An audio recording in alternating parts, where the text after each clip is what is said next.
Knicks family, what's poppin'? It's your boy. And we're here for another week to talk New York Knicks basketball. And, of course, this week we begin training camp. And what a fun training camp it's going to be, ladies and gentlemen. To get things popping and start it off, we got a guest with us this afternoon. Dan Sullivan. You can call him Sully. He's got a little bit of history on Obi Toppin. He's from ESPN 1410. Sorry about that, ladies and gentlemen. ESPN 1410 in Dayton. It's got some history on Obi Toppin. Sully, how you feeling, man? Doing great, guys. I just found out right before we got this broadcast going that the Flyers are going to actually play their first game of the season after I had to go through the whole Thanksgiving holiday with no basketball. But not as fortunate with my Steelers. I'm still waiting on news for them. So we'll put them aside because no one in New York cares about my Steelers. So we'll keep it on basketball. Actually, one of the guys we got in the chat, Kevin, is a huge Steelers fan, so he's going to be looking to, just be prepared for his excitement when we get back into the chat. Hey, 10-0 is 10-0, baby. I know how it is. It's all good. Yeah. So I want to ask you about Obi. I'm sure you've seen him from the time he came in as a redshirted freshman until he moved on to the NBA, was drafted. Talk to us about the progress that you've seen from him.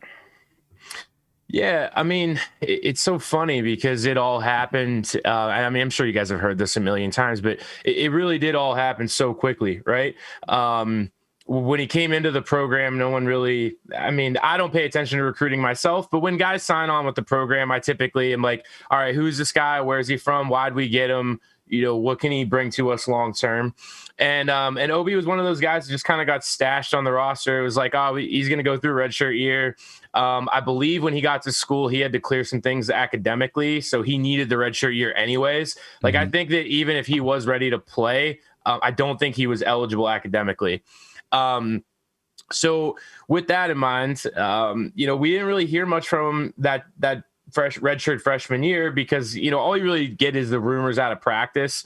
And Dayton is one of the quintessential programs where there's always the practice hype guy. And what I mean by that is there's only a few people that get access to practice every year. And a few of them have been around the program for 40, 50 years.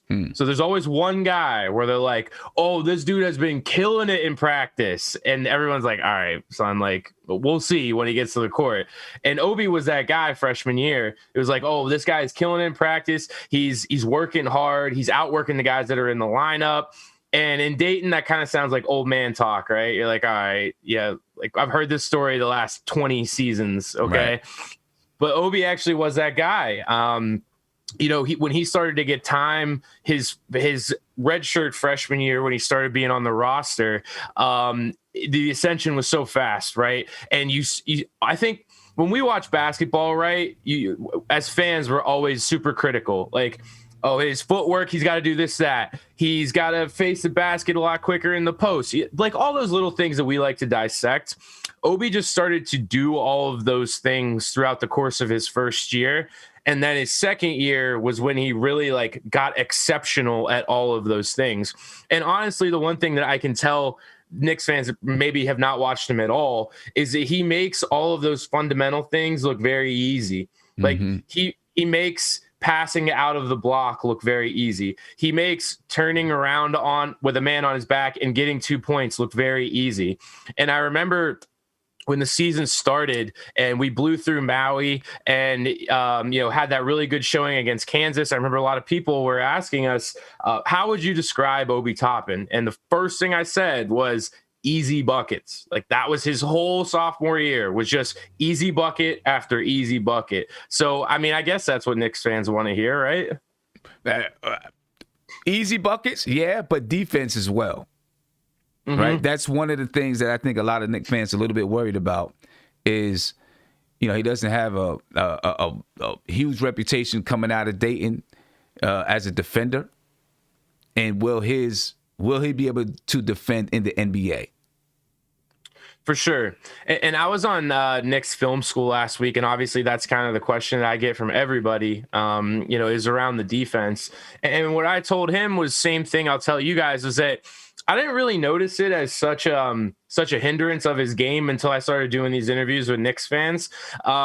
But the other thing that I keep laughing about, and this must just be like an NBA thing because I'm in college circles and not so much the professional game, is that everybody seems so concerned with his hips. I never heard so many grown men talk about another grown man's hips as much as I have heard this in the last 3 weeks. Like, what is it with all these Knicks fans and his hips? Like, son, it'll be fine. Like, I guarantee you, right. His hips will figure it out. Or let's put it this way. That's not going to be the reason why he doesn't play good defense in New York. Right.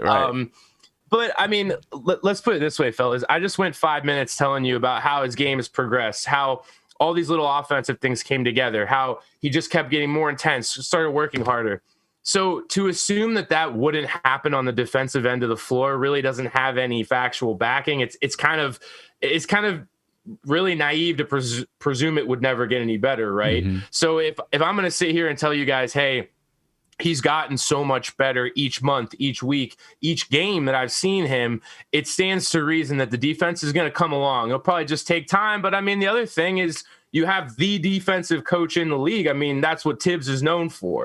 Right. So I just think with all those factors, it's hard to be pessimistic about the outlook of Obi, at least, with the system they have in place right now, man.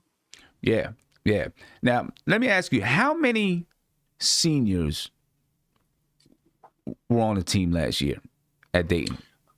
Yeah, so they had 2 role players who were seniors, Mike Sellanders, and then Obi was, redshirt sophomore. Right. But I will say this on top of that.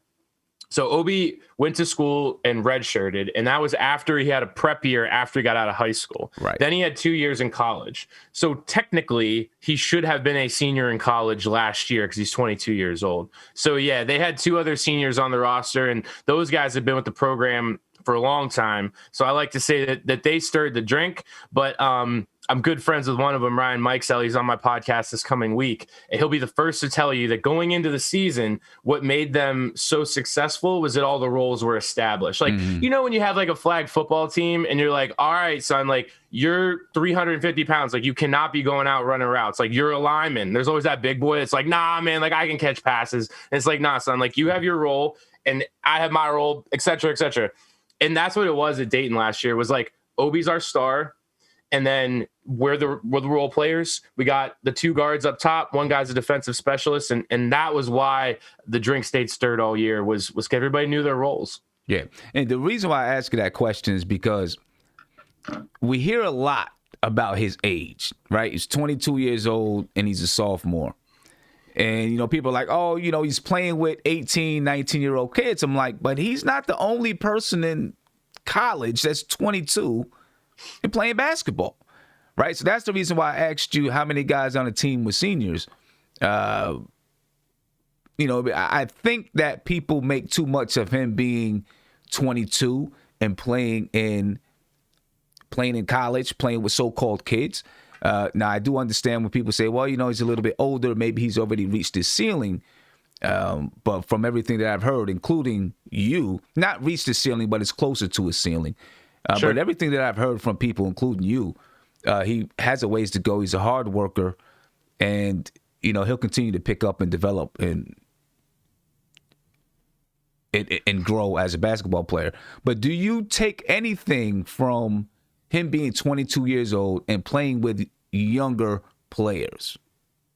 Yeah, so I did this whole thing 2 weeks ago on our show. We did why it's going to work in New York and why it's not going to work in New York. And you guys brought up a great point. I like to call this the Uber driver example, okay? Depending on where you are in your life, being an Uber driver can either be a positive to your story or a negative. Let me tell you what I mean. If you are like a millionaire and you just came into new money, people will often go back to your story and go, this guy used to be an Uber driver. Like, how inspiring that he is a millionaire now. On the flip side, let's say someone puts out this outlandish claim that then gets debunked. if no one knows who you are, they'd be like, this guy doesn't know what he's talking about. He's an effing Uber driver. Okay. So depending on where you are in your life, it's looked at as a positive or a negative. You just did it with Obi's age, right? Because he's 22 hitting the draft, you're like, I think this is going to be a negative. But I mean, look at the league right now. Look where the young stars are. Like Devin Booker is the hottest young star in the game right now. When did he get drafted? When he was 19 years old, right? Mm-hmm. So I think that fans use this argument when it conveniently fits their narrative and they don't look at the whole scope of things. And that's why I call it the Uber driver example. It's like, depending on what the situation is, you can spin it as a positive or negative. And I don't really see that. I mean, why would it be a deterrent that he played against the best college talent out there? I mean, we played in the A-10. Okay, we're not the Big Ten. I get that. But I just don't see like why that would be a negative when they're so like, I would question guys coming out of Europe and who they played against before I would question the guys that play here in the States. I mean, the States is the best place for 18 to 22-year-olds to play ball. Regardless of how you feel on the going overseas issue, this is still the best place to play ball. So I just don't even really know where you would go with that to invalidate him, you know? Yeah. And, I guess, with Knicks fans could be all over the place. If you don't know that by now, I'm learning. You're learning, right? You're learning. Knicks fans can be all over the place, but, we are a bunch of dedicated fans, right? We love the Knicks. We're all over the place, but we all have one goal. You know what I'm saying? We all have one goal, and that's to hopefully find a way for the Knicks to win. And we hope that Obi can be that guy, or at least one of the guys that helps the Knicks to finally, transcend and become a winner. Probably not this season, but at some point. Where do you see Obi fitting in the NBA? Is he going to be straight up a 4? Do you think eventually he could play some 3? The reason why I asked that question is because, we have Julius Randle on the team. And there's already arguments with Knicks fans. Does Obi come in to start over Julius Randle? There's a lot of Knicks fans that are upset that Julius Randle hasn't been traded. And he's going to start the season with the Knicks. And we'll see what happens from there. Maybe he's moved by the trade deadline. In the NBA, though, do you think, or has he played any 3 at Dayton? Do you remember? No. He never had to. He never had to, yeah. Right. Do you think he could play some 3 in the NBA? Yeah, I do. I guess it really just comes down to the defensive side, right? Like if Tibbs can figure out how to get Obi and kind of hide him on the defensive end. I know that's like a lot harder to do in the NBA game. Like we talk more about that in college because it's like you can go into zone and you can kind of hide your worst defensive guy. Whereas the NBA, like you can't really do that. But I definitely have faith in Tibbs to figure that out, to say, okay, like what I'm saying more is like around the matchup, right? Like I think Tibbs will look at it night to night and say, I think we can move Obi into a 3 spot tonight because he can handle this defensive assignment. I'm tough with examples right now because we haven't had NBA in like 2 months. So a lot of these guys, like I got to get back into the mode. But no, I mean, it kind of goes back to what we were talking about earlier. Like just with the way his game has progressed, it just leads me to believe he's going to keep being like that. And I just have faith that Tibbs will kind of figure that out for him because yes, he didn't have to guard those types of guys in college, but really nobody does. I mean, think about how many big men come into the draft that like were only big men in college.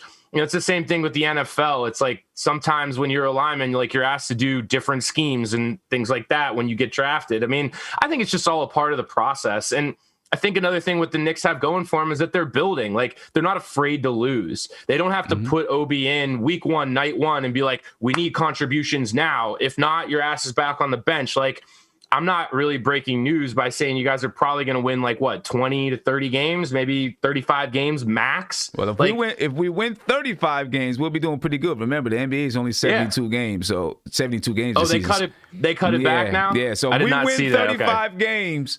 Okay, I mean we're about 500. I'm pretty sure every single Knicks fan will be happy with that. Okay, well, I apologize. I forgot that they made that announcement. You can tell how like deep in the college basketball circles I've gotten. But yeah, I mean, I think that helps you guys just from a game planning perspective, because you're when you're not afraid to lose, you're willing to do things that are a little bit more unconventional, right? Yeah. And last thing before I'm gonna switch over to the group and see if these guys have any questions. I'm pretty sure Kev is gonna want to jump in and say something about the Steelers, and throw us off course. But just talk to me about his character, because so far what we've heard and what we've seen, he's a high character guy. Same way at Dayton? Yeah, for sure. I'll start this with a quick story. You guys could probably tell them about stories now. But one of our radio announcer, who's been with the program for about 35 years, he predates me even being born. He was in practice about 2 years ago. Obi was a redshirt. That was redshirt season. And the guys were running sprints. I think like the guys like Obi and a couple of the guys that weren't playing got some extra ones because the game was the next day. Obi was out hustling all the dudes on the floor. And one of the dudes that he was out hustling was told to pick it up. He's like, son, like, you're on the roster. Obi's just a redshirt guy and you're getting smoked in sprints. And this dude just walked off the floor and was just like, I'm done with this. Like, you're not going to yell at me. Wow. And our radio announcer, who is one of the older guys that he holds punches. Like, he's not very like brutally honest like I am. He's like, yeah, that was the day I knew this kid was a real turd. And it was one of my favorite stories ever. Cause like Obi just out hustled this kid. And then he ended up transferring like 3 months later. Like he quite literally outworked him out of the program. Wow. Which was great for us. Right. Cause I'm like, good, get those guys out of there. I don't want them in our practice facility. Right. But I started that story just to say, like, from the floor to off the court, that effort kind of translates into like how personable he is and how much he wants people to like him. I told Knicks Film School that I have not heard, I'm as deep in the program as anybody. I can promise you that. I have not heard a single story from fan, administrator, coach, otherwise, that was negative about their interaction with Obi. He's the type of dude that, he'll take pictures with your babies. He'll go out of his way to do something nice for you. Like, if you're in his peripherals right there. And so I think that, on the court, it's so easy to get wrapped up in what's the guy we getting? Who is he going to, or how's he going to contribute to the roster rather? But what you could be most encouraged about as Knicks fans is that you got a high character guy. The money's not going to change him, and he's going to give you effort despite the money that's coming into his bank account. And I'll tell you what, that is unlike some other guys that went in the top 5. And the one that I'm going to reference specifically is Anthony Edwards. The minute that guy got drafted, I was like, he's never going to pan out. And it's not because of his ability. It's because when you see 7 figures in your bank account, it lowers your motivation a great deal. And I think that's the one thing you will never worry about with Obi. I think he's going to keep working hard because I think he wants to be the best. He doesn't want to just be an NBA player, Yeah. That's great. That is great for Knicks fans. Trust me. We love to hear that about him. Does he have those leadership qualities that you need in a player, right? Do you think he can come in and be? I mean, it sounds like his character is he has great character, and normally when you have those kind of guys on your team, it becomes infectious, right? Can you see him taking on that leadership role, being that leader? Yeah, I mean, I think he was this year by example. Like, they had 2 other seniors on the roster, and those guys were leaders for the program, and they'd been around for 4 and 5 years. But Obi, I'm sure you guys all watched like the Last Dance documentary, and Michael Jordan's best quote on that was, you can say anything you want about like the way I talk to teammates and just like the way that I encourage people. But there's one thing that people will tell you is I didn't make anybody do anything that I didn't fucking do myself. That was Michael Jordan's thing. And I think that Obi kind of, he's more of that type of leader than like the clubhouse guy, the rah guy. Like, he's the dude that's going to ask you to do stuff that he's already doing. And this past year, what everybody said about our team was that they really enjoyed being around each other. Like, they were all friends. And I think that's what made the team go as far as they did. That's why they were so successful. And that's, such a that's such a thing in the NBA right now, is like getting team chemistry. I mean, you guys can look on the other side of town. Like, we all know how Brooklyn's chemistry is, or might not work out this coming year. You know, they got a lot of character on that team, one way or the other. You know what I'm saying? Like, right. And I don't think that that's something that you're going to have to worry about with Obi, because I think he's more of a galvanizing force and a dude that wants attention just for the sake of being a leader, you know? That's what's up. That's exactly what we need from him, man. Hey, I'm going to come back over into the large chat, and, I'm sure guys maybe have a couple of questions here or there. And then, you're welcome to stay or leave, however you feel you need to. I know you're a busy guy, got a lot of things going on. So I'm going to jump on over and let Kev get his little, get his little whatever in with the Steelers stuff in, right? And then we'll, so Kev, I know you want to get it in, so go ahead. Knock it out the box for me. Dan, first off, I want to say thank you so much for joining. It's great to hear the stuff about Obi, because we need some character people.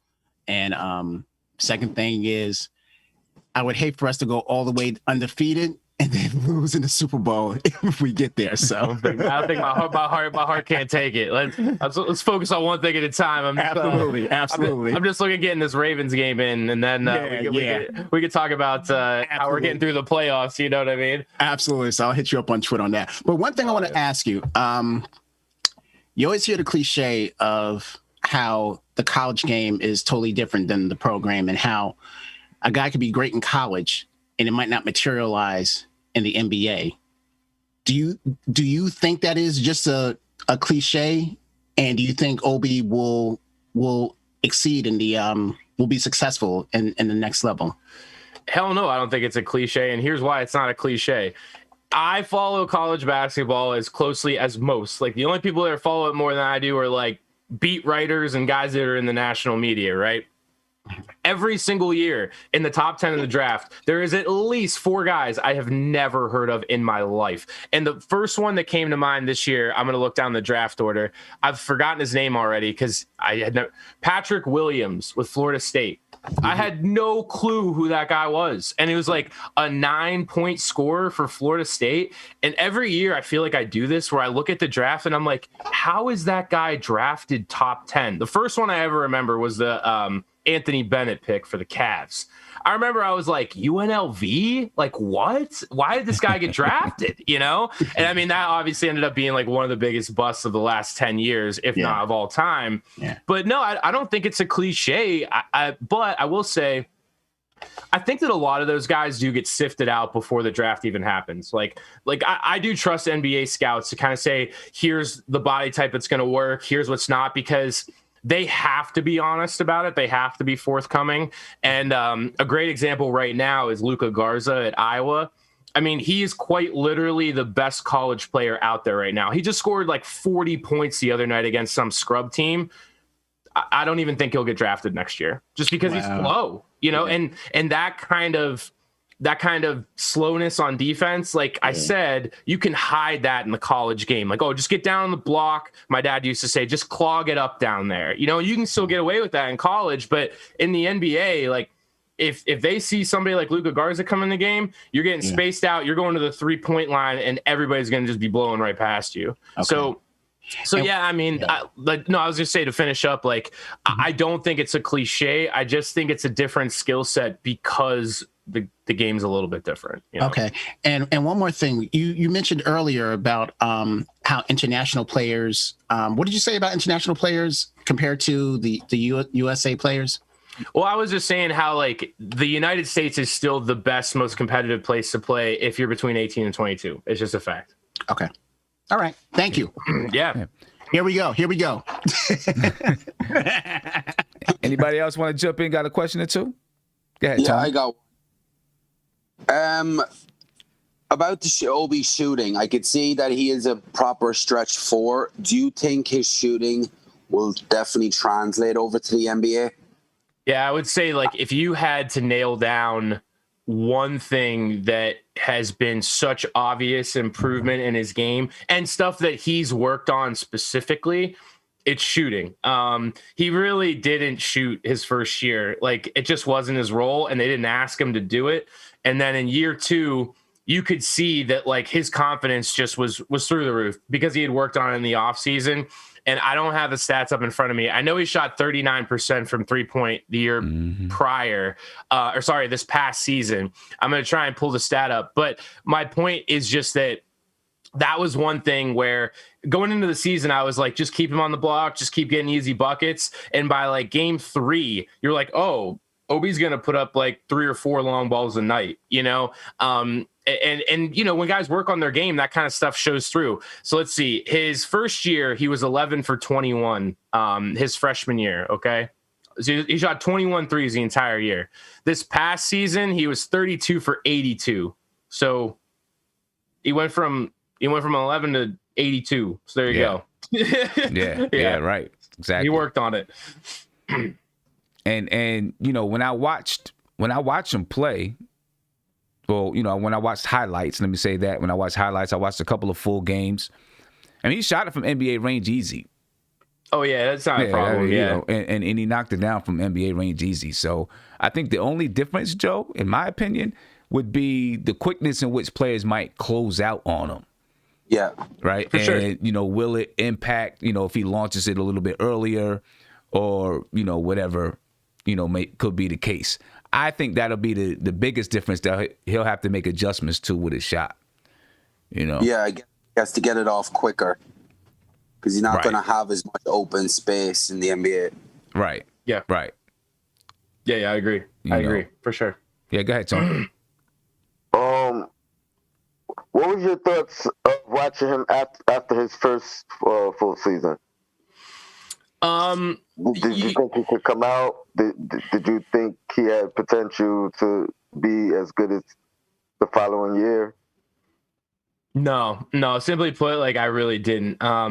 You know, I thought he was going to be a good player, and I thought he could even be a great player. But after his first year, if you would have told me that he was going to come out and go to the draft, number one, and he was going to get picked in the top 10, I would have been like, no way, you're crazy, dude. Like, he's good, but he ain't that good, you know? It was really like that much of a step upwards in his second season. But he did an interview recently with, or I think this might've been on The Athletic or something, where he said after his first season that Anthony Grant told him, our coach said, you're not ready for the NBA, but one day you're going to be. And so Grant actually said, go test the draft waters and then come back. And then Obi said that after his sophomore year, Anthony Grant held him into the office and he said, you're ready now. Like, you're ready to go. So that should tell you everything you need to know. Like, put my opinion aside. No one knows hoops like Anthony Grant. You know, he could coach an NBA team tomorrow. I really do believe that. And if he's saying, you know, from one year to the next that he's made that big of a leap to get to the league, then, you know, that's all I need to hear, because I know the man knows his hoops, right? Appreciate it. Yeah, man. What do you think his ceiling is on his floor? Yeah, that's a good question. Do you think he's near his peak? Or do you think at the end, because I heard Kendrick Perkins was talking about it, and it was like, you don't reach your prime till like 26, 27. Sure. So do you think he has that next step that he can average 22 and 8 or like all-star numbers? Yeah, I don't agree with much that Kendrick Perkins says. I do sometimes. Yeah. Yeah. But no, I mean, you know, what did we just talk about over the last like 30 minutes? Like, what a Herculean jump he's taken in the 2 years that he's been playing basketball. So to assume that he's at his peak again, like, you could, but it kind of just be baseless speculation. You know, I'd like to go on kind of trends, and to me, it seems like just with the growth he showed and the work ethic he showed, those are the two things you need to be great. You know, you get put behind a coach and a system in the NBA that allows you to succeed, and that's the last piece that you really need. So what's his floor? I don't know, man. It's pretty easy to get 10 points in the NBA if you're even playing 15 minutes a night. So I would say even for his rookie year, the floor is probably like 10 points a night. We'll see about the rebounding, but I can at least guarantee that he'll probably give you 6 to 8 shots a night and go for at least 10. And then the ceiling, man, it's hard to say. Because we've never had a player come out of Dayton. There's no pedigree to say, here's what guys in Dayton, have done in the league or whatever. Without being a homer, I like to think that his ceiling's probably a little bit above league average. Like, I don't think he's ever going to be a superstar in the league, but I don't think anyone's ever going to ask him to be. I think he will be a perfect piece in any team that has a superstar. He'd be a great Robin to the Batman, or a great third piece like Draymond was, when the Warriors were rattling off wins. I think that is truly where the ceiling could be for him if you put him on a championship roster. Okay. All right. We've had, we hear so many great things about, we hear everything, his work ethic, his character, and we know that he's got all this athletic ability. How did he end up dropping in the draft? I have my theory that Leon Rose threatened every other general manager in the league and said, hey, you know what's going to happen if he doesn't get to the Knicks. But why do you think, Kev, I see you cracking up over there. Why do you think he dropped to 8? Man, I think it comes down to fit more than anything. And I spent a little bit of time going through rosters just because I had a lot of draft conversations I don't normally have. So I was trying to figure out, like, where does he best fit? I thought that he actually, of all the teams in the top 10, I thought he best fit in Minnesota.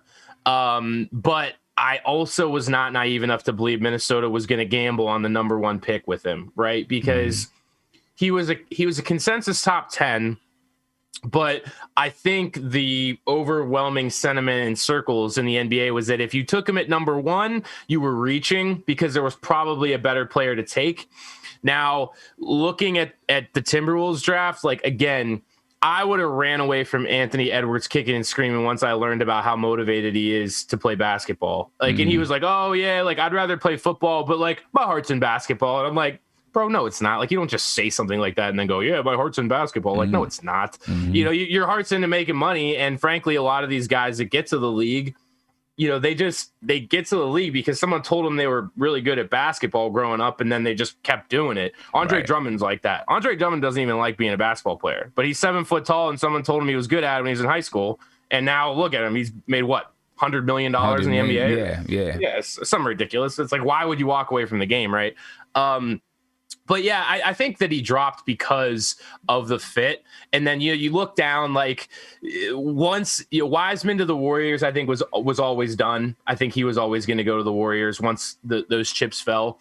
And then I think the Hornets and the Bulls took a look at their rosters and said, the Hornets at 3, it's hard to pass up on Ball because at least he's going to give you the fanfare right out of the gate. Even if he doesn't pan out, as a GM, you can look back and say, hey, well, we took the best guy, and you guys know how it is on the draft. Like, all GMs are doing is just like saving face for their jobs, or like you want to be able to look back at the draft and say, hey, this guy didn't pan out, but he was the best guy to take at that particular time, right? When you go and you reach and you miss, it's a lot worse than taking the best guy on the board at that time. And I think the Knicks did a little bit of both, right? Like, I think he was a good fit for the Knicks, and he was the best guy on the board, and he gives you the fanfare highlight reels right from day one. So, I think he dropped because of the fits we're talking about, but I think, the Knicks got a really good steal at 8, because once the Bulls didn't pick him up at 4, I was pretty certain the Cavs, Pistons, and Hawks weren't going to pick him up. And I was thinking to myself, I'm like, man, the Knicks got a steal. Yeah, but the thing about it, Dan, is a lot of Knicks fans wanted that ideal point guard in this draft. Yeah. And because we picked, they wanted Halliburton. They wanted Killian Hayes, even though he got picked before. They wanted LaMelo. And I'm not going to lie, I was one of those, people at first. But when I saw what our draft position was, I knew that, we weren't going to get him. They were looking at Kyra Lewis. They were looking at Maxey. They were looking at all these point guards. And I think when they picked Toppin, you had one group one half of the fans that were totally for it, and then you had another group that was like, oh, we screwed up. We're always doing this. And I got to say, and I've told Sim on the show plenty of times, I am so pleased with this regime of them picking their person that they wanted and not going really pretty much of what the fans really want. They wanted to see what was right at the time, and picking, in my opinion, Obi Toppin is the right one for us at the time. And I see them, I use the word cornerstone a lot. I see him being a cornerstone for our team between him, Mitchell, and RJ. Cornerstone Kev. That's cornerstone Kev right there. Yeah, that's me. That's me. So, but yeah, that's why I see him up open. Open. Go ahead, Andy. This requires a burn back, for Kevin. I don't know if the chat that didn't see it. I don't know if Dan saw it when you said that you're a Steelers fan. Kev just run off the screen, put on that Steelers, thing. And, that's like just a Steelers fan. Got Steelers jersey on. See that? Just to clear the chat, right? Come on, cornerstone. Hey, Dan, they just hating on us, Dan. That's all. They just hating. No. So first place Giants right now, though. I mean, that's what I'm talking about. First place Giants, baby. No quarterback. Just going back to basketball and to Obi. You were saying that you see like so many guys obsessed with Obi's hips, right? It's funny because me and Sim saw Emmanuel Quickly, the other rookie the Knicks drafted, and posted a video with Kenny Payne, the assistant coach from Kentucky, working with Obi. And the one picture was basically useless because there wasn't nothing interesting there. But on the other picture, we noticed, like the positioning of Obi going under the basket, and Sim was like, "Oh, he has this kind of position," and I pointed out that he has like feet too close to themselves, so he's gonna lose balance and stuff like that. So we were on a show with Sim like every week now, Coach's Corner on Sportscaster. I don't know if our next episodes might be on Obi even. So we're going to point out how Thibs might use Obi in this, his offense. And we point out crazy detailed stuff like that, those hips positioning, those feet positioning, elbow, wrist, whatever it takes, bro. We see it all. So, Yeah, for sure. Yeah. I think like when I first heard it, I thought, I was like, okay, yeah, like that's a very specific observation, but like I could see it. And then because I heard it so much, I was like, I think I know what this is. I think this is average Joe fan trying to sound like way too smart. But then like you said, like when you guys get into things like that and you get into the minute details, those things do matter. And frankly, just like you mentioned, the coaches see that kind of stuff too. Yeah. Just for my sake of being on the radio and trying to be entertaining, I don't typically get into the weeds that much. Mm-hmm. But hey, I have been learning that Knicks fans want to talk about their guy, and it's a perfect time for it, right? Because NBA is not starting up for at least another month, right? So it's a perfect time to talk about that minute crap, right? Yeah. So I got two last questions, and then I'll let you get out of here. They're quick questions. One, sure. What do you know about Emmanuel Quickly? Not a whole lot. So as they were going through like the second round of the draft, I was like, like who's this guy? Like, where did he play? So yeah, I'll be short with that answer. I don't know much. I haven't seen much of him at all, to be honest with you. Okay. And Knicks fans, last year's draft pick, Kevin Knox. Yep. What do I know Kevin about Knox? him? Well, he's not last year's draft pick. No, the year before. The year before last year. RJ last year. RJ last year. But the year before, Kevin Knox. We know where we stand with RJ, but people are up in the air with Kevin Knox. What do you think about Kevin Knox? Yeah, he was one of those guys when he got, I was pulling up some numbers to kind of see where he was at on the NBA game, but he was one of those guys in college where he played for Cal. And, every year with Kentucky, you're like, which guys are going to go out? And I just like never saw that with him in the college game. And I guess like, I don't know. Do I say I was right? I mean, he only averaged like six a game last year, right? So I haven't seen him play for the Knicks all that much, but I remember when he was coming out of school, I was kind of like, of all the guys at Kentucky, like I don't see it, and maybe I was missing something. So yeah, that was kind of going back to the thing we always talk about is like, I'm not always the best person suited to say like this game's going to translate from one to the other. But in the same breath, like if I haven't heard of you in college or something like that, I raise question marks. But with these guys with Kentucky, they're always on national television. You can at least get a good look at them. And yeah, I would say that when the Knicks drafted him, I remember specifically, I was like, man, that guy just didn't feel like a big time NBA player to me. Yeah, when you said you didn't see much of him, it's like we haven't seen much of him either last year. Like I think the Knicks with him and DSJ, they screwed up, kind of putting them like ruining their confidence by not playing them as much. That's their numbers went halved because their minutes went down. Yeah. His minutes you need to get them. Yeah, his minutes were definitely cut in half last year. His first season in the league, he averaged 12.8 points per game. About 4 or 5 rebounds, and then last year he went down. We'll see what he can do. But Sully, we appreciate your time, man, and all the information you can give us on Obi. I'm pretty sure Knicks fans. I'm pretty sure some people seen you on Knicks Film School, but those who haven't, love the insight. And when we get to the draft next year, we'd love to have you come back, or even before then. Just to hell yeah, man. I'm waiting for the price to come down on the Fanatics jersey so I can get one because they did like a special order thing and I was like, all right, I'm gonna get it on the second round because the season doesn't even start yet. So yeah, my Knicks gears come in the mail. I don't have an NBA team, so well, you might as well be a Knicks fan. Is what I got now, man. I live down the street from the United Center. I quite literally, once I get off this call, I'm gonna go for a run directly around the United Center. And the day that the draft happened, I ran down there just to do this funny thing for a Twitter video. And I was like, I'm wearing my Dayton gear. I'm outside the United Center, and I was like, you're all dead to me. You're dead to me. Like, because the Bulls saying draft my guy. Right. So I was like, the hell with them. I'm never going to go to a game. I'm Knicks all the way now, man. That's it. Yeah. That's it. All right. Well, you're inducted into the NBK family. So you can join us anytime. Anytime that we're on, you got the link. You can just join in and come in and talk some Knicks hoops with us. Hell yeah, guys. This was fun. I'll tell you, dude, I'll sign off with this, that I'm not the only Dayton fan out there that's looking forward to Knicks games. So there's going to be a lot of Dayton fans that are going to be jumping on the board of the bandwagon. So yeah, that's what's up. Try to get the 500. That's it. Let's try to get those 35 wins. Yeah. All right, fellas. All right, man. Appreciate the time. Peace. Yeah, man. All right, fellas. Well, I mean, listen, some good things we heard about Obi, but the one thing he said is he doesn't, from what he's seen, but admittedly, he's not an NBA guy, doesn't know if he's going to be a superstar, but hey, we'll see what happens. We'll see where he goes from there.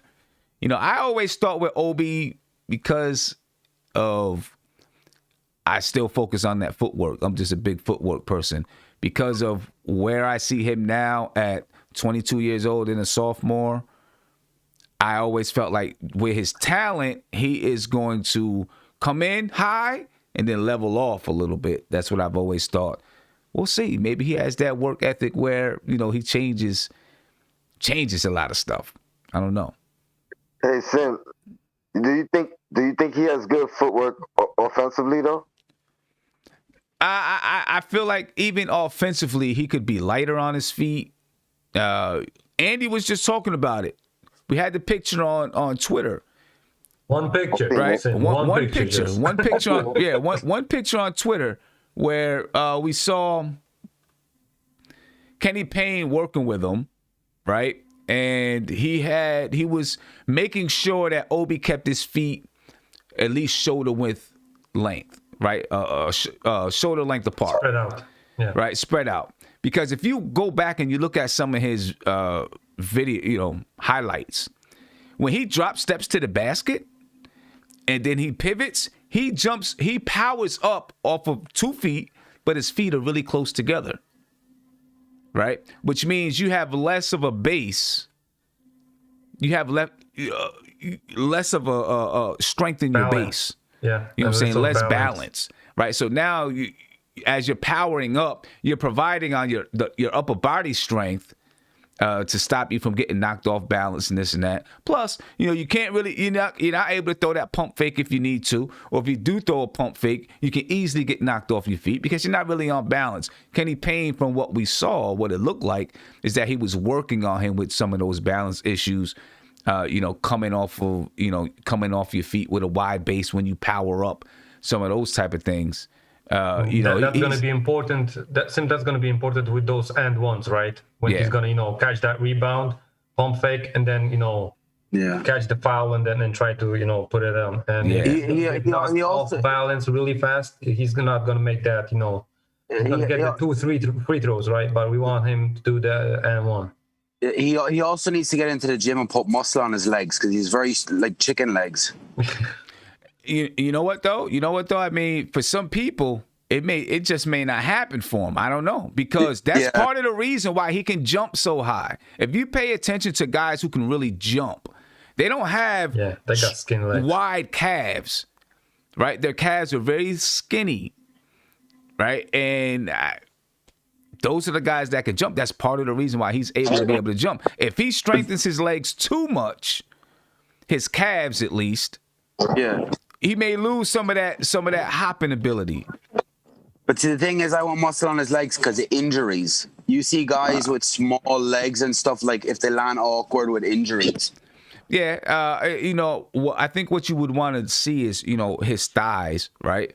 His thighs get bigger, if his thighs, do they, and does he have a lot of muscle around the knees? His calves make, because listen, I used to be, believe it or not, some people was going to look at me and say, yeah, right.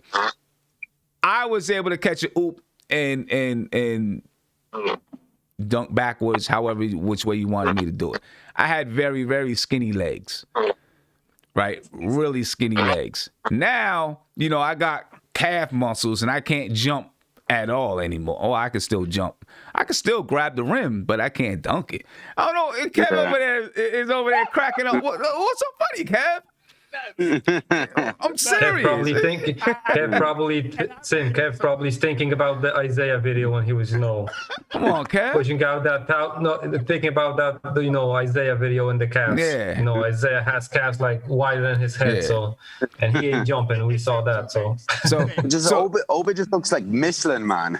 Yeah. So real quick before we get into talking some training camp and position battles and things like that, I'd like to introduce Paul Nepper. Right? Paul just published a book. Right? And about the 90s Knicks. The Knicks of the 90s. So he's coming on to talk to us a little bit about that book. Paul, how you doing, man? All right, so man, how you doing? Thanks for having me on. I'm doing pretty good. Thank you for coming on. We appreciate the time. Talk to us a little bit about the book. It just came out, the 27th, I think? Yeah, it's been like 6 weeks now or something like that when it came out. Oh, it's been 6 weeks. For some reason, I thought, I don't know why. I thought the 27th, but. That's all right. Yeah, so what inspired you? I mean, listen, I guess I know what inspired you to write the book, but I don't want to put words in your mouth. But what inspired you to write the books, The Knicks of the 90s? Yeah, man, love. I was inspired by love. I love those teams. I grew up on those teams. And, I know so many people who love those teams so much, love the way they played, the way they competed, obviously the last 20 years or so have been so miserable that I think there's a great deal of nostalgia for those teams. Knicks fans are such great fans. We're so diehard, and we desperately long for those days when the Knicks were relevant and they were competing into May and June every year. And they were fun to watch. They were a team we could be proud of because they came to play every night. And it just kind of struck me one day, somebody should write a book about those teams, and why not me? Yeah, there you go. Why not? Exactly, right?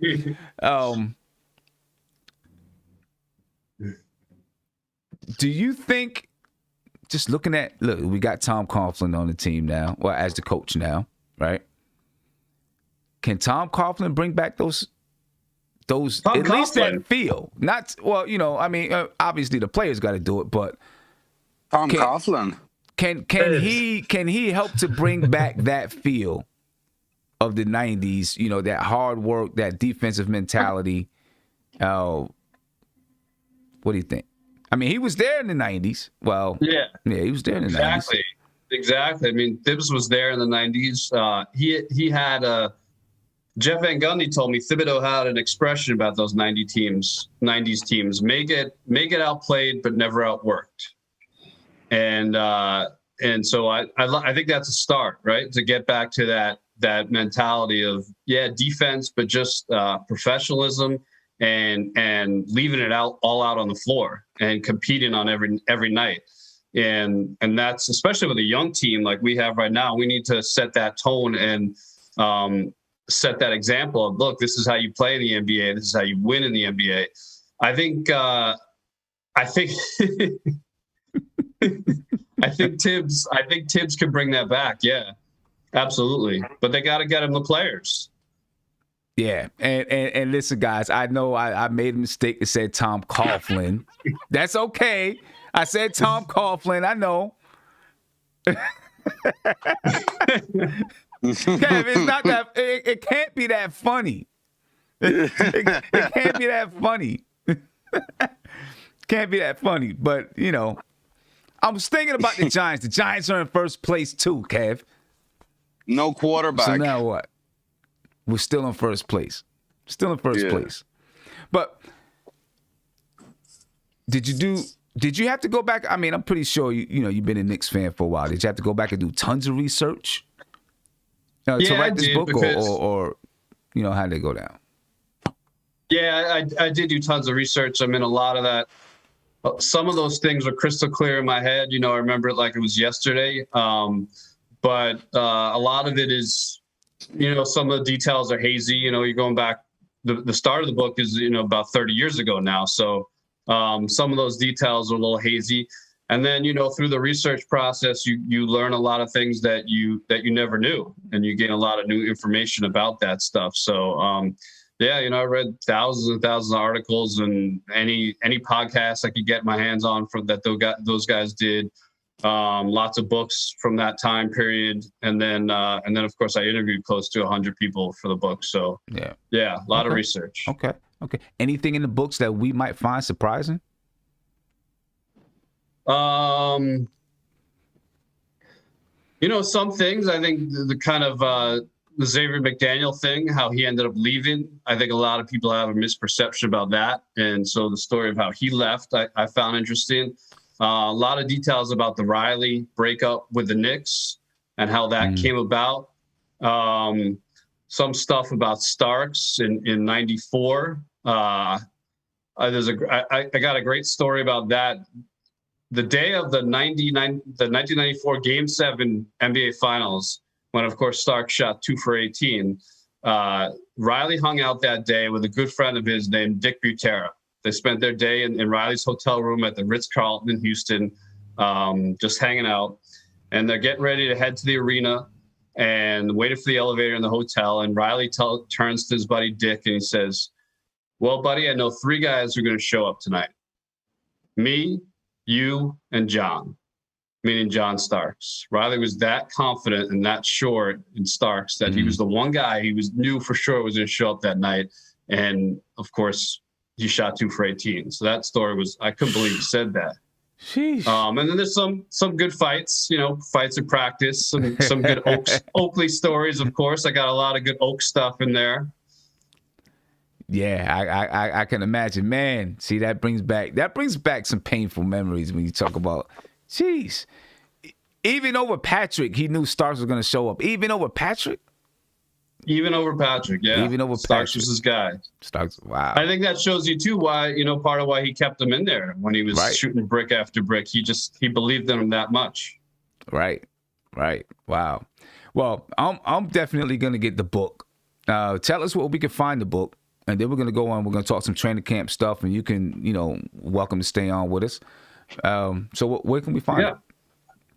So the book is called The Knicks of the 90s, You and Oakley Starks and the Brawlers That Almost Won It All.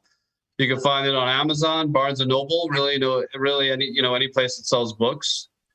Check it out. It's a great holiday gift too for a Knick fan. If you have a Knick fan in your life. Definitely. All right. So let's get into. I'm going to get into. You're welcome to stick around, Paul. And I want to listen. I'm anything a fan of the show, so in. I'd love to stick around. Yeah. Hey Sim, can I ask Sim a question? Yeah, Sim, go ahead. Your mic is a little low, Kev. But yeah, I don't understand why. But Paul, real quick, in your opinion, would you say that? Can't hear you. Yeah, you cutting off, Kev. You might have to maybe go out and come back in or something like that. And I want to say the trust. I think it was trust in the chat. He said, "Hey Sim, not all white guys look alike." You see that? You see that, Andy? You see how they try to throw that out there? No.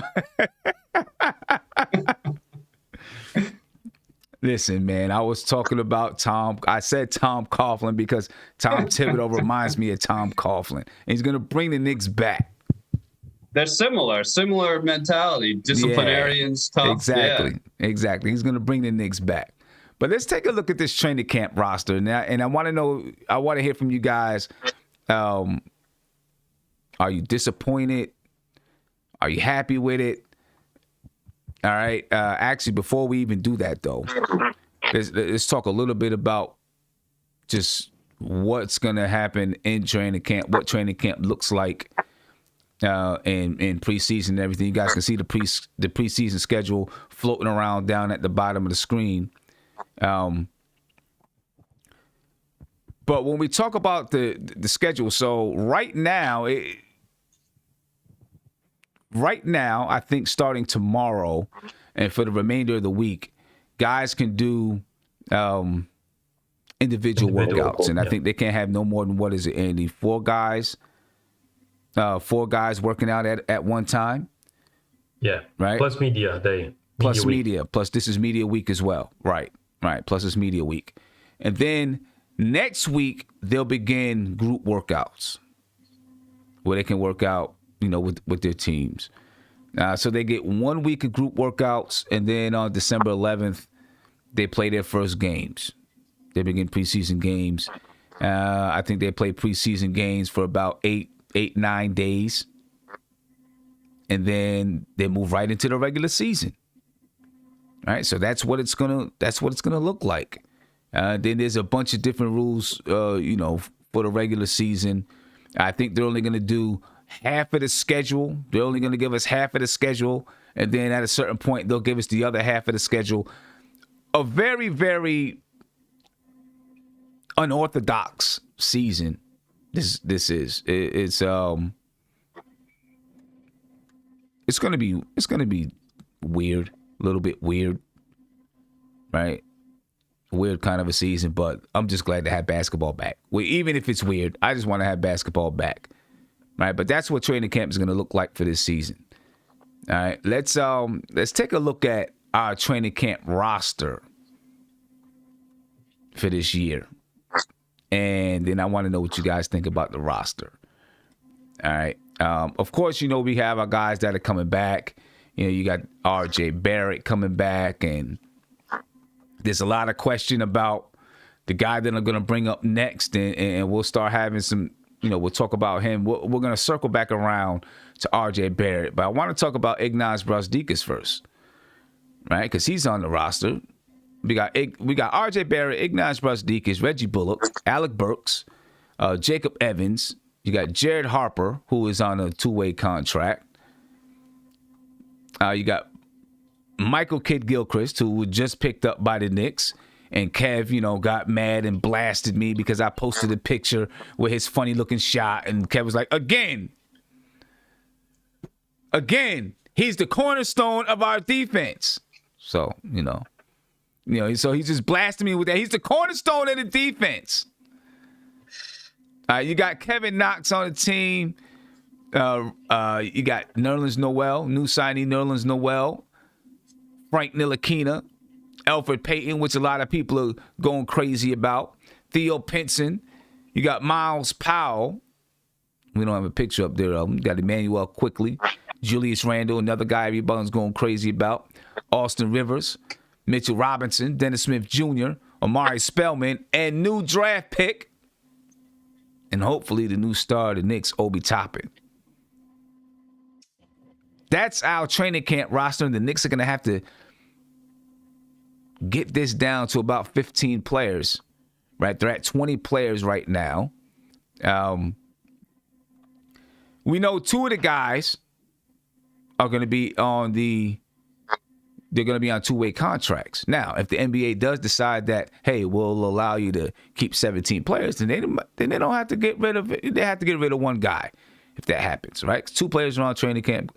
2 players, who is that? Jared Harper and Theo Pinson are your two-way contracts. They signed Michael Kidd-Gilchrist to an Exhibit 10 contract. And then you got your training camp invites, and Miles Powell. But Miles Powell is also an Exhibit 10. He's Exhibit 10 as well. Okay, he's Exhibit 10 as well. So the Knicks are going to have to cut, depending on what the NBA decides, the Knicks will have to cut at least one guy. They may have to cut 3 guys. Julius Randle. Right? Yeah. You can keep thinking that if you want to. I know it's not going to happen. You can keep thinking that. But let's talk about Iggy and where he fits in with this team. Anyone want to start can start. Where does Iggy fit in with these guys, man? I think it's all about everyone's fighting for their job, including RJ. I know RJ is going to win his job. Mitch might win his job. Well, the thing with Mitch is Noel. Noel's going to be fighting for the job. Iggy, I don't know where Iggy fits. I think if he can fight the job out, like the guy can shoot, he can play, but it just all depends how camp goes. Because I think just everyone is going to be on a clean slate and everyone's going to be fighting for their job. Tibbs isn't going to hand anybody a job unless they earn it. Right. Definitely. I mean, yeah, he's not going to hand anybody a job. I think the only way to earn it is through defense right now, especially a guy like him who hasn't really had an opportunity to even showcase anything. For him to get to scratch the surface on the court, he's going to have to show some defense and practice in training camp, and that'll allow him to at least get an opportunity. Yeah. Because I guess they're not playing the G League, right? Exactly. That's what I was gonna run to. The problems for the guys this year, for the young guys, the draft picks, and the guys that might be left off, that last season or before last season they could just get bumped to the G League, right? This year, guys like Miles Powell or Jared Harper, Theo Pinson, Jacob Evans, Ignas Brazdeikis, right? They probably would land, each and every one of them, right, would land in the G League this year. They're not going to be able to go to the G League because there's no games there. I don't know if the team is going to be able to practice. So, if they get cut, they're going to be staying home, or, they got to look for a job like on another team, probably right. Europe or whatever, right? Right. So that's the biggest problem for those guys. My thing is, if these guys, if management brought all these players, you're looking at Miles Powell, you're looking at these other people. If they brought them on here, there's got to be a way to for them to be on the team to make the roster. I'm guessing that the NBA is going to allow more than 15 players. I'm guessing they're going to like 17 or whatever. Right. And so due to the situation, they're gonna even maybe go up to 20, depending on if teams get an infection, whatever, in the organization. Right. I'm guessing they're going to be able to get bumped up like a spot or two. But if they do 17, that just means that you're bringing up your two-way guys. If they allow you to have 17, then your two-way guys got to get those spots because they have a contract, a legit contract. You got to bring your two-way guys up. Yeah, but the two-way is useless when you have no G League, right? Mm-hmm. That was the basic idea of the contract, that you can bump you can jump between the G League and the NBA team. Right. If you have no G League, so that basically is like a normal contract. what was Alonzo's Trier situation? We just invited him. Was that what it was? And when he was drafted and he was signed as a free agent. He was signed. He was drafted. Okay. Yeah, like Miles Powell. No, he wasn't. He wasn't drafted. He wasn't drafted. Yeah. He was undrafted and he was undrafted. He was undrafted, yeah. and then he was signed. Right, exactly. then signed as a free agent, and then he just, they waived whoever and signed him to a contract. Yeah, they waived Baker. They waived Ron Baker. Yeah, Ron Baker. Now, when you look at this year, because the two-way guys can play however many games. I don't know what they'll decide on this year, but they can play however many games with the team. So the thing is, those guys probably won't get any playing time, right? But let's say that they do expand the teams to your roster spots to 17. The two-way guys get those 2 roster spots. You still got Powell. You still got Michael Kidd-Gilchrist, right? You still got. But Iggy's already on the team, right? Iggy's already on the team. You still got Amari Spellman and the other guy, right? Which you got to make a decision about those guys. Right. You know what I'm saying?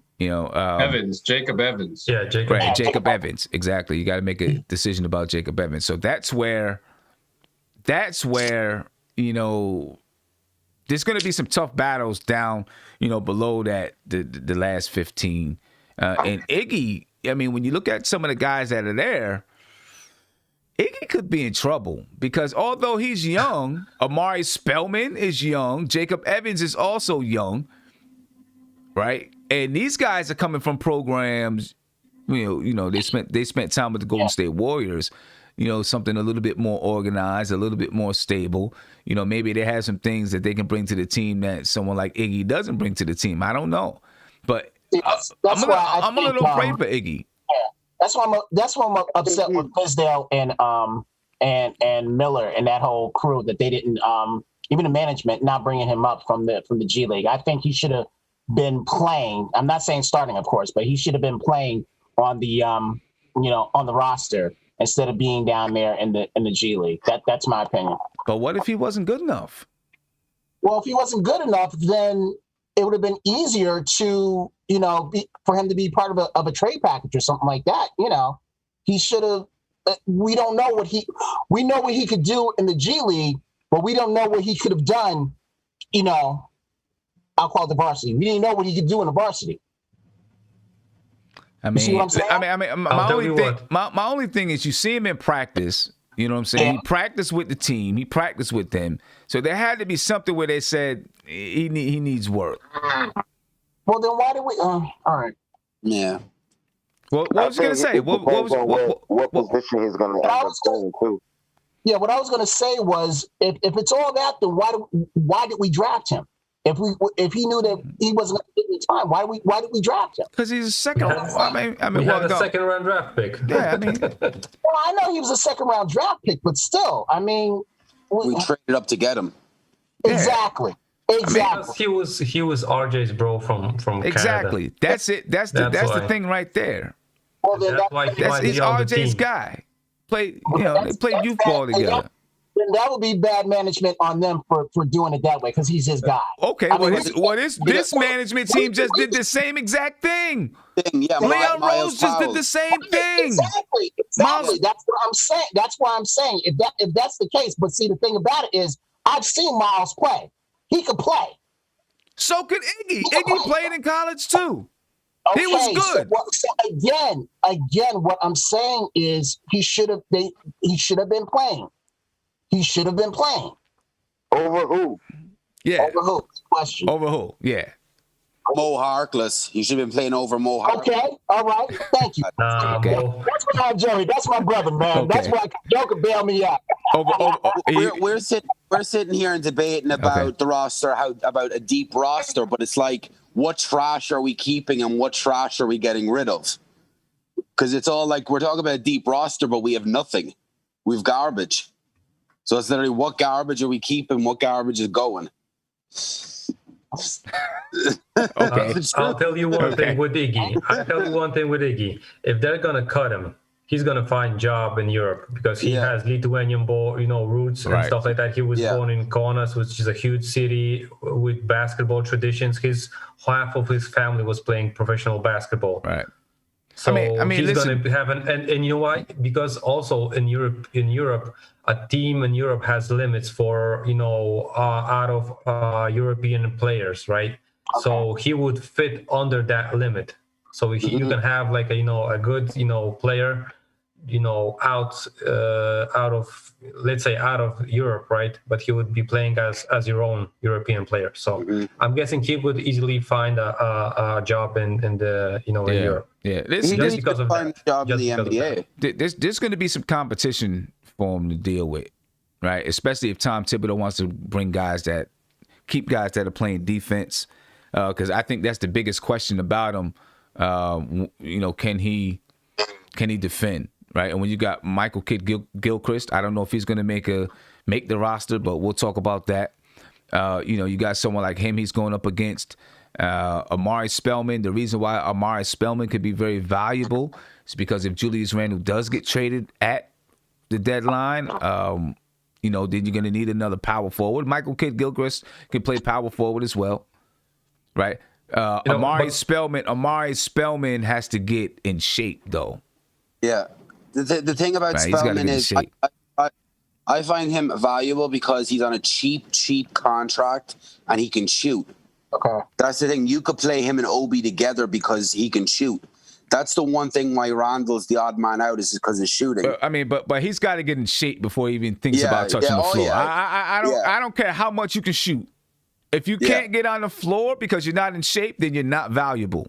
Yeah. You can shoot the lights out. You can shoot 100% from the 3-point line. But if you can't get on the floor, then you're not valuable. You know what I'm saying? So, he's going to have to be able to get on the floor before he can do anything. They said he lost like 20 pounds already, and he's working. Because I think he's got the fact that he's been traded around so much and he's only in the league 2 or 3 years. I could see it kind of being like a chip on his shoulder. Mm-hmm. Going from Atlanta to Golden State to Minnesota now to the Knicks and possibly being moved again if there's a trade coming up. Right. So I think that might have put a chip on his shoulder. Right. Well, it should have, and it should have put a chip on all the Knicks' shoulder. They had 9 months to get in shape and get ready. So all of them should be ready. Like Knox has had 9 months, and I don't want to hear he was fooling around playing Fortnite. I want him knowing I think that whole thing is just dumb, really. All that stuff about Fortnite is just dumb. I mean, no player is going to spend 24 hours a day just watching and going over film, and that's just dumb to me. That's just dumb to me. It's just dumb because I guarantee you, Obi Toppin plays just as much as Kevin Knox. That's his favorite game. Right? I guarantee it. I guarantee it. That's just craziness to me. You know what I'm saying? What do you think, Paul, about all this? I'm a bit of an Iggy guy because I went to University of Michigan, so there you go. I like Iggy, but I think you guys hit it on the head that defense is the problem. And I think you also have to remember that, it was a different regime that drafted him. He was only a 2nd-round pick, and those guys, I don't know if it was because he was RJ's boy or maybe they really believed in him. I mean, he's got some real talent, but this is, it's a new president and a new coach, and they might not think as highly as Iggy. And I think, Kevin made a good point. I would have liked to see what he could do last year. From his standpoint, it was kind of a wasted year. And now you have this new regime in here who doesn't have anything invested in him, and they have no idea what he can do. He didn't get a chance to show if he could play or he can't play at the NBA level. He's going to be in training camp, so he's got to come out in training camp and bust some ass, basically. I don't think it was a wasted year because he had a full opportunity in the G League to show what he could do. Yep. He wasn't going to get those kind of minutes with the big team. And then I also feel like this is his best opportunity right now because it's a clean slate. Mm-hmm. Granted, he may not have been drafted by these guys, but they're gonna be looking at him to see what we have. You know what I mean? And he gets a full opportunity to earn his minutes. You know what I mean? It's no preconceived, oh, we got to play this guy because I'm trying to keep my job. We got to play this guy because of whatever reason. Like, he has the opportunity, so it's up to him. Yeah, but Tone, on the flip side of that, last year, they were the only person that was moving in and out of the G League was who was the guard that we had that was filling in when DSJ and Kareem Allen. Yeah, he was the only one that was going in and out. He was good. He's better than what we have now. But it was a position of need. But the thing about it was a position of need. Right. We're not gonna bring this guy up in the sense of let's see what he has up here, because we had guys ahead of him. You know what I mean? Like, granted, I would have loved to have played all the young guys, but that's saying this season doesn't matter. We're ready to tank. If that's what it was, and you want to just see who the young guys are and what they could become, fine. But these guys everybody was pretty much trying to keep their job. Exactly. You know what I mean? Yeah. So that wasn't going to happen. Now it's his opportunity. Yeah, right. I agree totally. Because security right now. Right. He ain't going nowhere. Right. He don't have to worry about, if Iggy earns it, he's going to get it. Yeah. If Toppin earns his spot, he's going to start.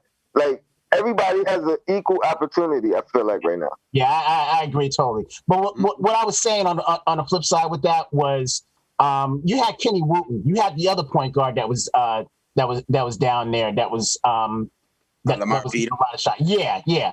So and they just left him down there. And I know Sim, you are going to slam Kenny Wooten.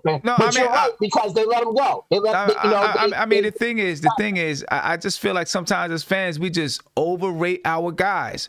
I love Alonzo Trier, right? Yeah. I really do. I like Zoe. I like what he brings to the table. The Knicks waived him. Where is he right now? He's not even on a team. Yeah, he's not been picked up on a team. Yeah. You know what I'm saying? Where is what's his name? Manuel Mudiay. He's not. He don't have a job either. The point guard we were just talking about. Oh, Kadeem Allen. Where's Kadeem Allen right now? He don't have a job either. None of them have a job. Right. So we'll say, oh damn, why didn't the Knicks keep Kadeem Allen? Because he's better than every point guard on the team. But yet still he doesn't have a job in the league. Yeah. We say that about Zoe. We say that about Zoe and say that the Knicks didn't do what they're supposed to do. He don't have a job in the league. Now maybe they will. Maybe he will. Maybe Zoe will. I hope that he does. But hey, Kenny Wooten got a job. Where's he? Okay. Houston. He's in Houston, and he got the same contract that he had with the Knicks. Oh, you do? Okay. See that? I didn't know. Okay. The same contract that he got with the Knicks. So it's not like he went there and they're making him a rotational player. It's the same contract. We haven't heard from the man of the hour. We haven't heard from Mark. Mark is gonna write off names now. Theo Benson, trash. Chad Harper, trash. Yeah, that's what Mark's gonna say. Go ahead, Mark. Can't hear you. You all right, Mark? Hey, Mark, we can't hear you. We can't hear you. You got technical difficulties, man. You got equipment failure right now. That's why Mark was probably talking all the time, bro. Hey, it's still really, really low, Mark. Yeah, there you go. There you go. Listen.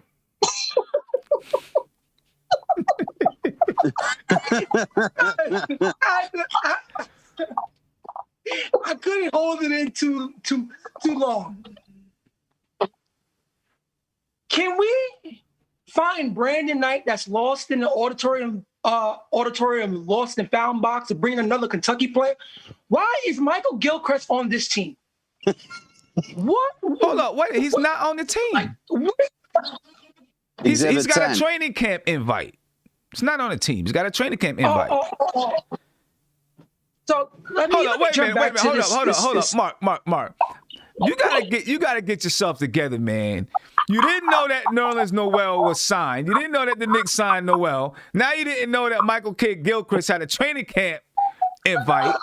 He's right? keeping. What's going on, Mark? Where you at? You're usually up on everything. You are usually up on every single thing. What's going on with you, man? Keeping an eye on the Mavs free agents. Having a great week. KP's going to be playing with. I've been having a great week, but let me say this. A lot of these guys, man, just look at the roster, man. The ones that's going to come in the camp and try to fight for their spot, they're all third, fourth string guys. Just look at the roster. You got Austin Rivers. He's going to play. Reggie Bullock, he's going to play. RJ minutes is going to be 30 to 35 minutes a game. He's going to play. Kevin Knox is going to play just off the strength. The team want to see what he is before he gets shipped out. Alfred Payton, he's going to play just because they're going to play Dennis Smith Jr. just because they want to see what he got before they ship him out. Frank is definitely going to play because he has a role in this team and this team likes him. Randall, he's going to play just because he's on this team with that contract, et cetera, until he pack his bags and get up out of here. Mitch is here. New Orleans here. Those guys ain't getting they minutes taken away. So I want to know, for those other guys, I don't think they're going to be seen unless an injury happens. The only person I can see Who's the other guys? Who's the other guys? The Powell kid, I could see him probably coming up and playing for the Knicks this season. Is he even going to make the team? Who's he make the team over? He could, because I think he could because he has the DNA. But who's he make it over? One of the two-way guys, at the very least. Yeah. Two-way guys for sure. Pinson? Okay. Who is Theo Pinson? Hey, he's a CAA guy. Yeah. Bro, he could Millie rock his ass off this team. Here's the thing. Here's the thing. If Theo Pinson, if he was going to make it over Theo Pinson, I mean, they can make the move at any time, right? And maybe they want to see what he does in training camp first. But Theo Pinson just now signed his two-way contract. Why didn't they just say, nah, we're going to take Miles Powell? The one he's CCA.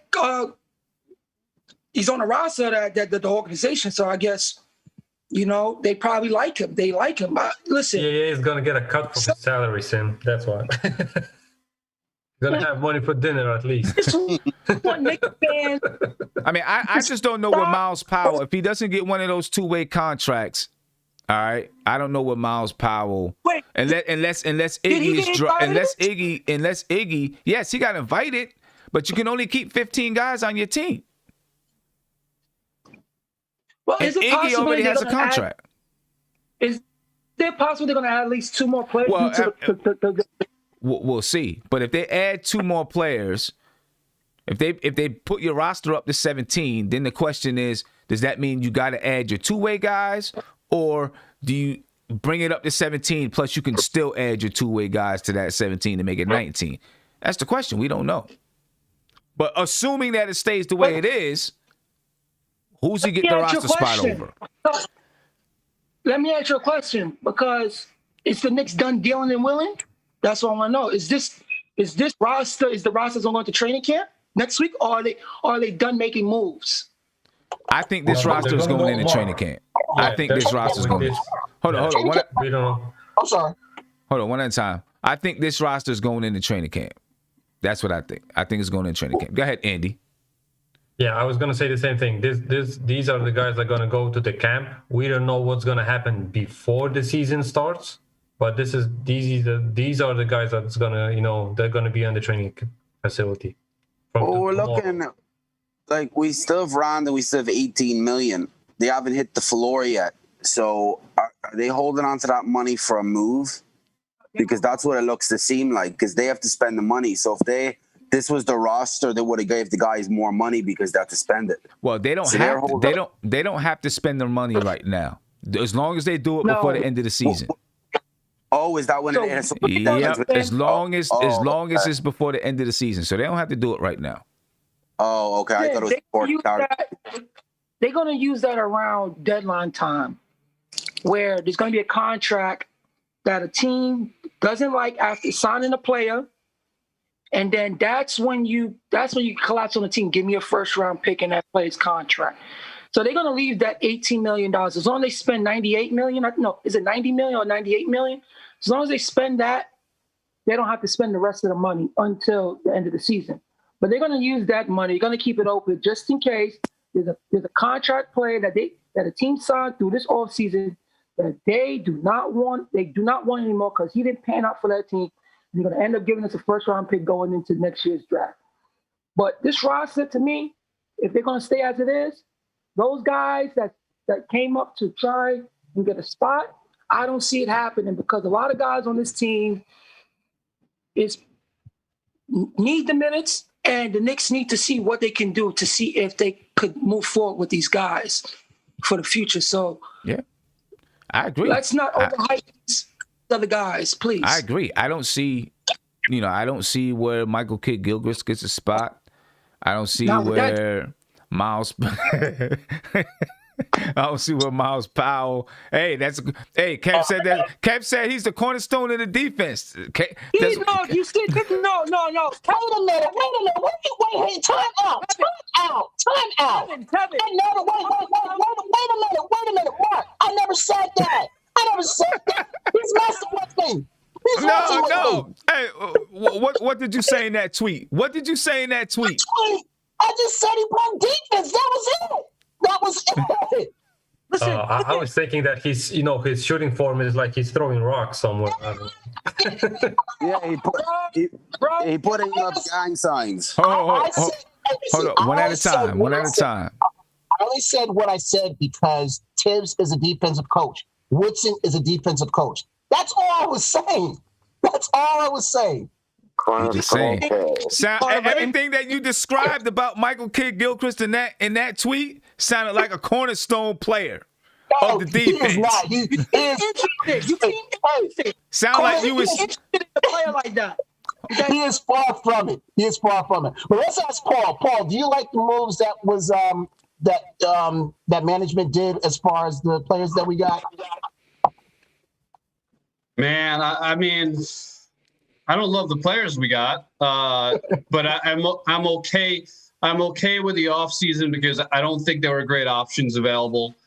I'm happy they didn't overpay for garbage players or mediocre players, and so I'm happy about that. I'm not excited about the guys they brought in. I think you have a lot of the same problems you did last year. I think there's lack of shooting in the starting lineup. Obviously, point guard. We don't have a starting point guard. There's not. I mean, I don't hate Alfred Payton like a lot of other guys do. I'm not hating on Alfred. I think Alfred. No, Payton hate on him. Please let him finish talking. Here's the thing. I think he's a solid backup point guard, and that's what he should be. But he, unfortunately, he's not. He shouldn't be your starting point guard. I mean, Austin Rivers isn't a point guard. So between not addressing the point guard and not addressing the shooting, I think, obviously you hope RJ improves. You hope Mitch continues to improve. You hope he gets some pop from Obi. But I think they're very much kind of running it back with a lot of the same team and a lot of the same problems. And, I don't, but that being said, I don't think it was terrible. I think it's going to take time. I think, Knicks fans they hate the word rebuild. Oh, we've been rebuilding for 20 years, this and that. No, we haven't. We've just been bad. We've just been really bad for 20 years. There's a difference between rebuilding and being bad. We've been bad, and we've taken on guys who are past their prime. We've given too much money to guys who don't deserve it. Years ago, we traded away picks. Now they're going about it the right way. They're stockpiling picks. They have, 7 first-round draft picks the next 5 years, like 9 second-round draft picks the next 5 years. So they're compiling assets, and I like that. They're being patient. They're going slowly. But as for this year, no, I don't really like the guys they brought in. Okay. One thing, and I'm gonna let Tony end. Hold on. 1 second, Kev. 1 second, Kev. Ladies and gentlemen, just really quick.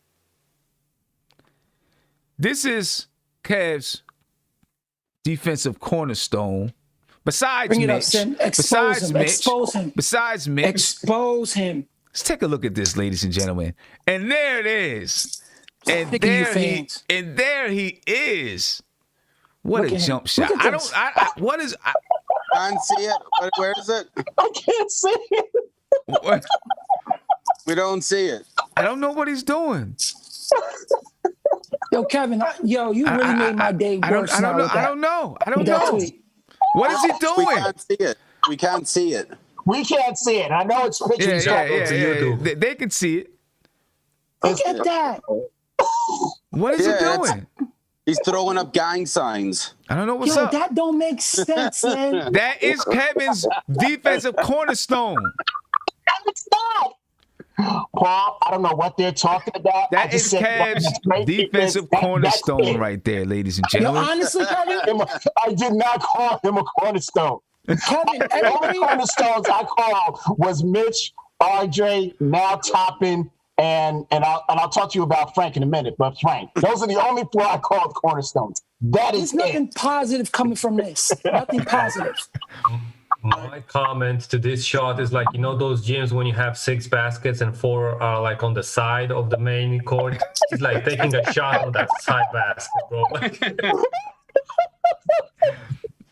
Yeah. There should be nothing positive coming out of your mouth about this kid. Nothing.